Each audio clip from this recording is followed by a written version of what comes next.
حدیث بیان کر رہے تھے، بہلول نے وہی حدیث بیان کی اور کہا کہ جب اس مقام پر رسول اللہ پہنچتے تھے تو رش بہت زیادہ ہو جاتا تھا، تو رسول اللہ صلی اللہ علیہ وآلہ وسلم نہ خود اور نہ آپ کے صحابہ، نہ آپ کے غلام نوکر، کوئی بھی لوگوں کو مار کے آپ کے لیے رستہ نہیں بناتا تھا کہ آپ کی سواری یہاں سے گزر جائے۔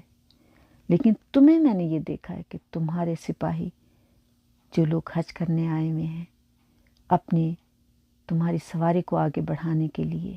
تم ہودج میں بیٹھے ہو اور تمہاری سواری کو آگے بڑھانے کے لیے لوگوں کی پٹائی کر رہے ہیں، مار رہے ہیں، جگہ بناؤ کا شور مچایا ہوا ہے، جبکہ ذکر خداوندی ہو رہا ہے۔ تو کہا کہ اچھا چلو، جب تم نے مجھے یہ